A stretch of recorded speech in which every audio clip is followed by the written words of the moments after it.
Divorce rates. What are they in the UK? What sense? How much rates are people getting divorced? 50%. I read this earlier. 60%, 70%. There you go. Just check out a figure. Which is something I know like... I know the answer per thousand, so I'll be cheating for answer. What do you percentage then? He knows the answer. You can't work it out, man. 42% or something like that. It's exactly 42%. See the memory banks No, there? no one else needs to go. The reason why I'm moving on from the point you lot were raising earlier is because there's a whole segment on it coming up, and I want to revisit it in detail. Matty. So, 42%. Why do we think it's 42% divorce? Now, Yeah. I think it's because people are a lot more.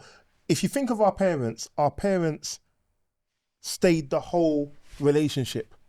You would have parents, or you'd have that generation who wouldn't be happy in a marriage, and they'd stay in a marriage because that's what you do.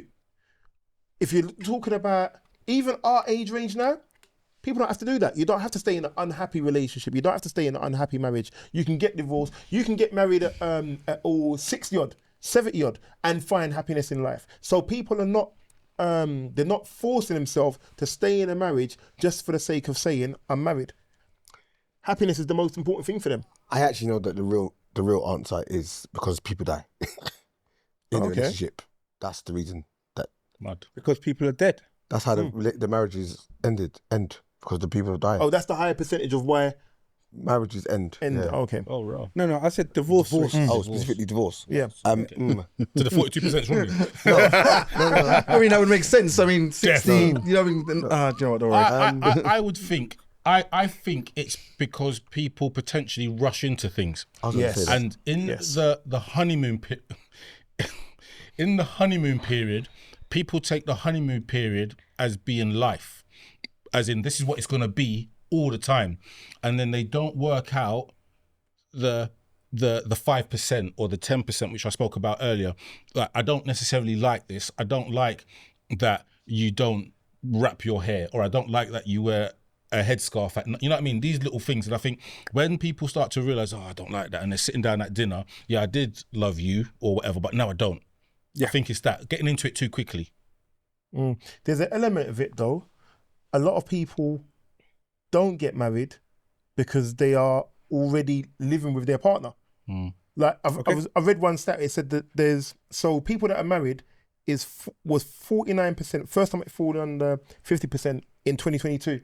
But the people that were living together was 61.3%. So people are more inclined to live with their partner than to get married. So when you look at it, the ones that are likely to be getting divorced haven't gone through that route of, you know what, live with your partner, learn how they are to live with. Because a lot of people get married and have never lived together.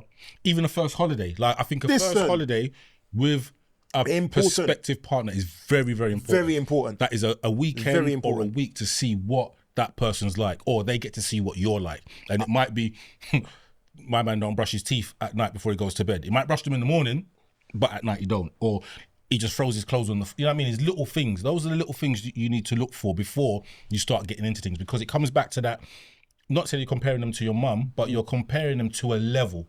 And standard. Standard, sorry. Yeah. And then if you go away on holiday and you see that this standard isn't met, see you later, man. Divorce. I think because they do it, they rush it. They're not doing it for love. They're doing it for, as I said, convenience. They're doing it for just to say I'm married, like for status. So because they're doing it for these reasons that are not where it's based on a foundation of a relationship, it's just fickly, I don't know if it's a word, fickly done just to say, oh, we got married. Oh, I'm married now. Oh, I can get my visa now. Oh, I can, I don't know. Seems to be his thing today, isn't it? Tell my colleagues, oh, I'm married. Or my friends that I got married or whatever. Which will tie into when people are getting married later in life, because they think, oh, I have to get married now because I'm of a certain age. Yes. I have to get married in order to make sure that I've achieved. Like, you know, people say, oh, you get to a certain age, you got to go through university, you got to buy your own house, you got to get married, you got to do there's certain things that when we was Like growing a marker, up, there were certain things we had as markers. Coming from a West African background, everything was a marker. You go to university, you go and do this, you go and do that, and it's a comparison of other people's children. That's pretty much how it is when you think of it. Maybe our generation is the last generation of that, but the generation before that, yeah, that's what they had. They had those markers. They had to meet them. I kind of listened to all of your points. It's quite interesting. But I haven't said anything deliberately. But I thought to myself, the reason you're saying, what's the reasons for people's divorce? Yeah.